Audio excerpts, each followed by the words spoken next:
केजरीवाल की मुसीबतें कम होने का नाम नहीं ले रही हैं। जी हां, एक बार फिर से केजरीवाल सरकार पर निशाना साधा जा रहा है और भाजपा ने इस्तीफे की मांग भी कर दी है। जी हां, आशा किरण में 13 बच्चों की जान जाने पर घिरी केजरीवाल सरकार, भाजपा ने मांग लिया है उनका इस्तीफा।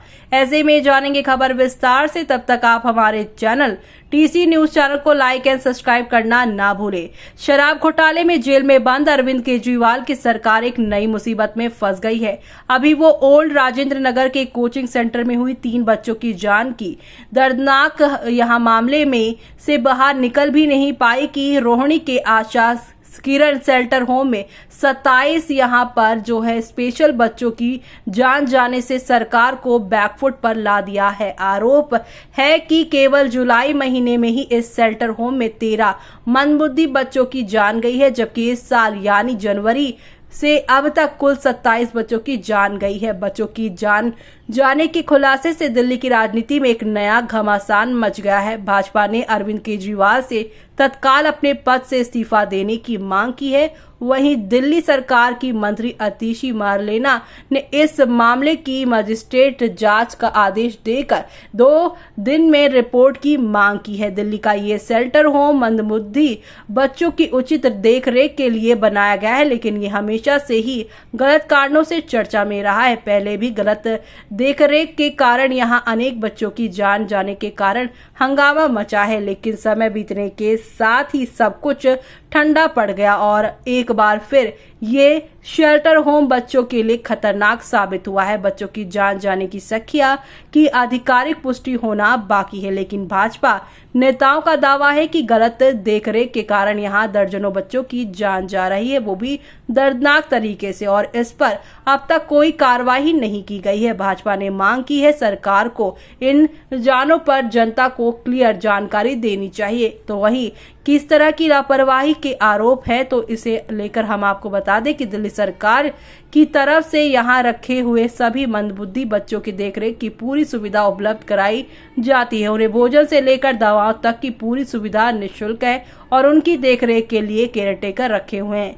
लेकिन लोगों का आरोप है कि बच्चों की पूरी आहार भी है दिया नहीं जाता, उन्हें साफ पानी भी उपलब्ध नहीं कराया जाता। चूंकि बच्चे मंदबुद्धि होते हैं, लिहाजा वो अपनी परेशानियों के बारे में किसी से कुछ कह भी नहीं पाते। आरोप है कि बच्चों के परिजन भी कभी कभी ही यहाँ आकर उनसे मिलते हैं। वो उनकी देखरेख और परेशानियों को जानने के लिए बहुत उत्साहित भी नहीं होते। यही कारण है कि उनके साथ अभद्रता होती रहती है और यह भ्रष्टाचार कभी सामने नहीं आता है। और ऐसे में ये मामला और ज्यादा यहाँ पर दिन जो है बढ़ता जा रहा है। और आपको बता दें कि भाजपा नेता साजिया इल्मी ने अमर यहाँ पर कहा है कि इन लोगों को जो है बच्चों को अमर करना चाहिए, यानी कि उनके ऊपर ध्यान देना चाहिए, लेकिन यहाँ पर ये लोग ध्यान नहीं देते। तो आपको बता दें, उन्होंने कहा है कि दिल्ली में लगातार एक के बाद एक नए हादसे हो रहे हैं।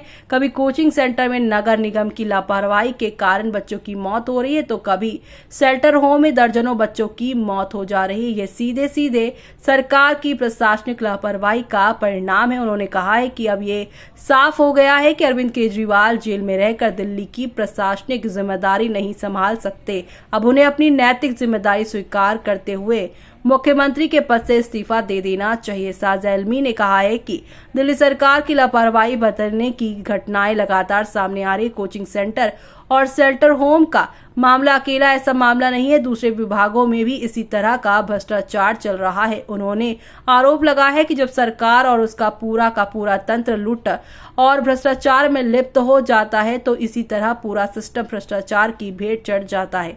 उन्होंने कहा है कि आज का ये प्रकरण बताता है कि किस तरह केजरीवाल मॉडल जनता की सेवा करने की बजाय लूट का मॉडल बन गया है।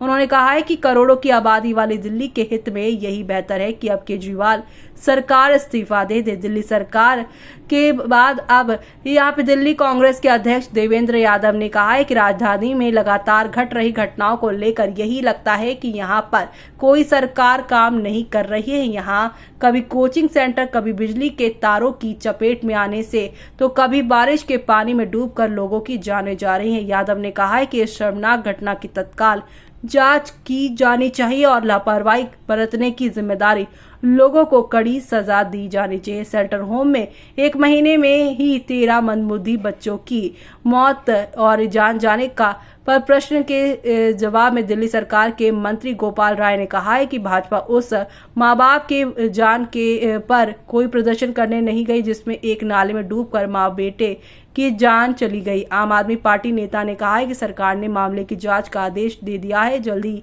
सच सामने आ जाएगा। उन्होंने लापरवाही बरतने वाली जिम्मेदारी लोगों पर कठोर कार्रवाई की बात की है। ऐसे में आपका क्या कहना है इस पर हमें कमेंट बॉक्स में कमेंट करके बताना बिल्कुल भी ना भूलें।